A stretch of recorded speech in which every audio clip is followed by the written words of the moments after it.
ஆண்டவராய் இயேசு கிறிஸ்துவின் இனிய நாமத்தினாலே உங்களுக்கு அன்பின் வாழ்த்துதல். என் தேவன் நல்லவராயிருக்கிறார். தேவன் எப்பொழுதுமே உங்களோடு கூட இருந்து நன்மைகளை செய்கிற கர்த்தர். உங்களோட வாழ்க்கையில பெரிய காரியங்களை அவர் செய்து உங்களை கனம் பண்ணி காக்க வல்லவராயிருக்கிறார். எனக்கு அன்பான கர்த்தருடைய பிள்ளைகளே, இந்த நாளில் ஒரு அற்புதமான ஜீவனுள்ள வார்த்தையை நான் உங்களோடு பகிர்ந்து கொள்ள போகிறேன். இந்த வார்த்தை உங்களுக்குள்ளே ஒரு பெரிய மகிழ்ச்சியை கொடுக்க போகிறது. நீங்கள் பட்ட உபத்திரவங்கள், நீங்கள் சந்தித்த வேதனைகள், நீங்கள் சந்தித்த பிரச்சனைகள் ஒவ்வொன்றின் நடுவிலும் உங்களுடைய உத்தமத்தை நீங்கள் தவறாமல், உங்களுடைய விசுவாசத்தை நீங்கள் காத்து கொண்டதற்கு தேவன் கொடுக்கிற பதில்தான் இந்த வார்த்தையை அமைய போகிறது. நாங்கள் இந்த நாளிலும் 1 சாமுவேலின் புஸ்தகம் 26வது அதிகாரம் 25வது வசனத்தை நாங்கள் தியானிக்க போகிறோம்.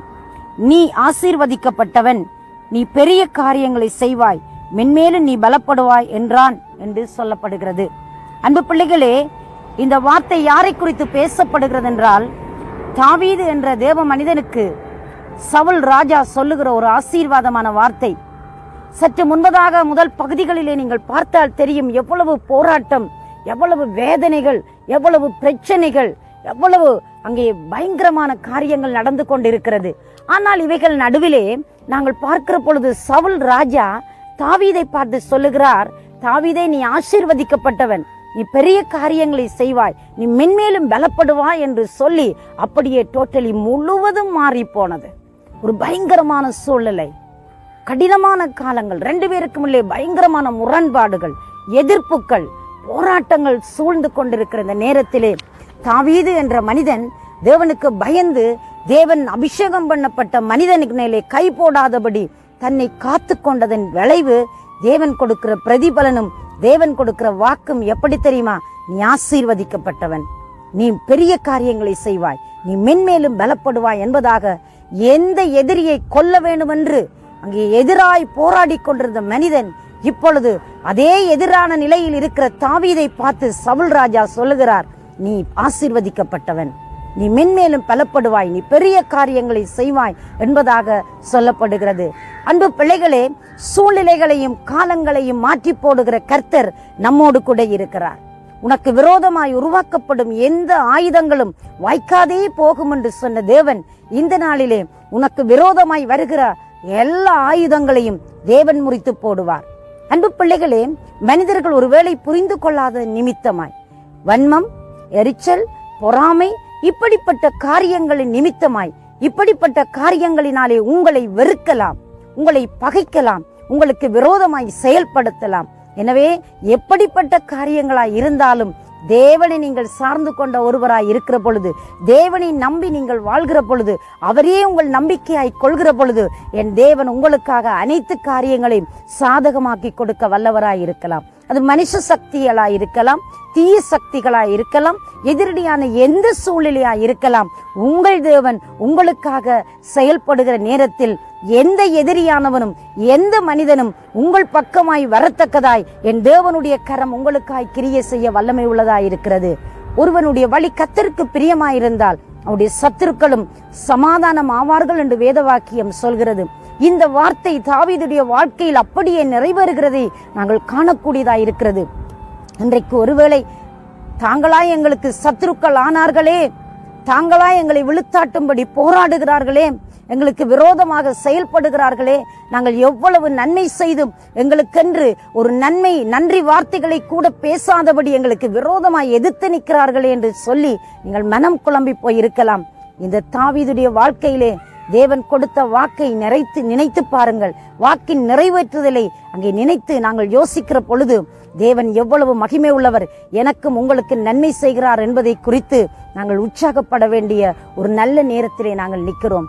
என் அன்பு பிள்ளையே, இந்த நல்ல நாளிலும் கூட நீயும் ஒருவேளை குற்றம் செய்யாததினால் தண்டனை அனுபவித்துக் கொண்டிருக்கலாம். உன்மேல் இருக்கிறதான காரியங்கள் நிமித்தம், உன்னுடைய திறமைகளின் நிமித்தம், உனக்கு வருகிற புகழ் நிமித்தம் இன்றைக்கு எதிராய் எழும்புகிற மனிதர்களும், எதிராய் எழுகிற தீய வல்லமைகளும், எதிரான சகல காரியங்களையும் உன்னை விழுத்தாட்டும்படி உனக்கு விரோதமாக எழும்பி நின்றாலும் உனக்கு ஆதரவு கரம் நீட்டுவதற்கும் அன்பு செய்வதற்கும் தேவன் துணையாய் எழுந்து நிற்க போகிறார். அவர் உங்களை எந்த மனிதர்கள் எதிர்த்து வந்தார்களோ அந்த மனிதர்களை உங்கள் பக்கமாய் திருப்பி உங்களுக்கு ஆதரவாய் மாற்றுவதற்கு தேவனுக்கு ஒரு நொடி பொழுது போதும். தேவன் ஒரு மனிதனுடைய வாழ்க்கையிலே வைத்திருக்கிற பெரிதான திட்டத்தை குறித்து எப்பொழுதுமே அந்த மனிதன் யோசிப்பதை பார்க்கிலும் தங்கள் பேரில் மனிதர்கள் மொழிகிற வார்த்தைகளும் மனிதர்கள் அவதூறு சொல்லுகிற காரியங்களையும் பிடித்து வைத்து மனமுடைந்து போய் மனம் சோர்வடைந்து நிற்கிற அநேகரை நாங்கள் காண்கிறோம் பிரியமானவர்களே. எனவே இன்றைக்கு நான் உங்களுக்கு சொல்லி உற்சாகப்படுத்துகிற வார்த்தை என்ன தெரியுமா? மனிதர்களை பார்த்து விடாதீர்கள். மனிதர்கள் சொல்லுகிற வார்த்தையினால் நீங்கள் பலவீனப்படாதிருங்கள். தேவனை நோக்கி பாருங்கள். தேவன் உங்களுக்கென்று சொன்ன வாக்குத்தத்தங்களும் தேவன் உங்களுக்கு கொடுத்த சாதகமான பதில்களும் தேவன் உங்களுக்காகவே செயல்பட்ட விதங்களையும் சற்று யோசித்து பார்த்து கர்த்தருக்கென்று நீங்கள் பிரகாசிப்பதற்கு உங்களை அர்ப்பணம் செய்யுங்கள். நன்றியோடு ஒரு துதி மகிமையை தேவனுக்கு செலுத்துங்கள். அவருக்கு கனத்தை கொடுத்து பாருங்களேன். தேவன் உங்கள் மூலமாயிருந்து செய்கிற காரியங்கள் அவை மகிமை உள்ளதாய் இருக்க போகிறது. தாவீது அங்கே ஆசீர்வதிக்கிற ஒரு மனிதனாய் இருப்பதற்கும் ஆசீர்வாதத்தை பெற்றுக்கொள்வதற்கும் அவன் தெய்வ பயம் உள்ள மனிதனாய் இருந்தான். தேவனை எப்பொழுதும் ஆராதிக்கிற ஒரு ஆராதனை வீரனாய் இருந்தான். உங்களோட வாழ்க்கையிலே தோல்வி என்பது இனி இல்லையே, நான் வெற்றியோடு வெற்றி களிப்போடு தேவனை ஆராதிக்க போறேன் தீர்மானம் பண்ணி பாருங்கள். உங்களோட வாழ்க்கையின் எல்லா சூழ்நிலைகளும் சாதகமாக்கப்பட போகிறது. இங்கே எதிராய் வந்த சவுல் மனம் மாறி அவனை ஆசீர்வதித்து பலப்படுவாய், பெரிய காரியங்களை செய்வாய் என்று சொல்லி அவரை ஆசீர்வதிக்க முடியுமானால் எனக்கும் உங்களுக்குமாய் தேவன் கிரியை செய்கிற பொழுது எல்லா சூழ்நிலைகளையும் அவர் சாதகமாக்கி கொடுக்க வல்லவராய் இருக்கிறார். அநேக தேவ மனிதர்கள் தங்களுடைய பாடுகள் மத்தியிலே அவர்கள் சோர்வுற்று இருந்தது உண்மைதான்.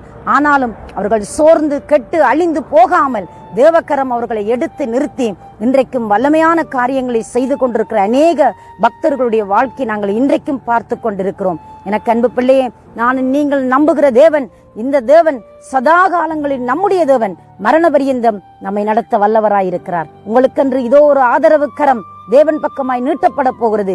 எந்த எதிரான சூழ்நிலைக்கு நீங்கள் முகம் கொடுத்தாலும் அந்த வல்லமைகளை உடைத்து அழித்து மரணத்தை ஜெயித்து உயிர்த்தெழுந்த அதே தெய்வம் இந்த நாளில் ஜீவித்துக் கொண்டிருக்கிறார். அவர் மறுபடியும் வரப்போறார். உங்களுக்கு மறுவாழ்வு கொடுத்து அவர் உங்களை மகிமையில் சேர்த்துக் கொள்ள அவர் வல்லமை உள்ள கர்த்தராயிருக்கிறார். அவரை நோக்கி பாருங்கள். அவரை நோக்கி பார்த்தவர்கள் பிழைத்துக் கொண்டார்களாம். அதே வண்ணமாய் நீங்களும் இந்த நாளிலே தேவனை நோக்கி பார்ப்பீர்களாயிருந்தால் சூழ்நிலைகளை பார்த்து பயந்து விடாதிருங்கள். எதிரானவர்களை கண்டு தளர்ந்து விடாதிருங்கள். தேவனை நோக்கி பார்த்து பலப்படுங்கள். தேவன் உங்களோட வாழ்க்கையில் பெரிய காரியங்களை செய்யட்டும். கண்களை மூடி கர்த்தரை நோக்கி பார்க்கலாமா? எங்களை நேசிக்கிற நல்ல ஆண்டவரே, இயேசுவண்ட நாமத்தில் உம்மை நோக்கி பார்த்து நாங்கள் செபிக்கிறோம். தகப்பனே, உம்முடைய பிள்ளைகளுக்கு நீங்கள் உதவி செய்யுங்கள். உம்முடைய பிள்ளைகள் எந்த ஆண்டவரை சூழ்நிலையில் கடந்து போய் மனமுடைந்து நின்றாலும் அவர்களுக்கு தைரியமாய் ஆதரவு கரம் கொடுத்து என் ஆண்டவர் நீங்கள் ஆசீர்வதித்து வழிநடத்தும்படி செபிக்கிறேன். நீங்கள் செய்த எல்லா நன்மைகளுக்காய் நன்றி. இயேசுவின் நாமத்தில் செபிக்கிறேன் எங்கள் ஜீவனுள்ள நல்ல பிதாவே. ஆமேன், ஆமேன். தேவன் தாமே உங்களை நிறைவாய் ஆசீர்வதிப்பாராக.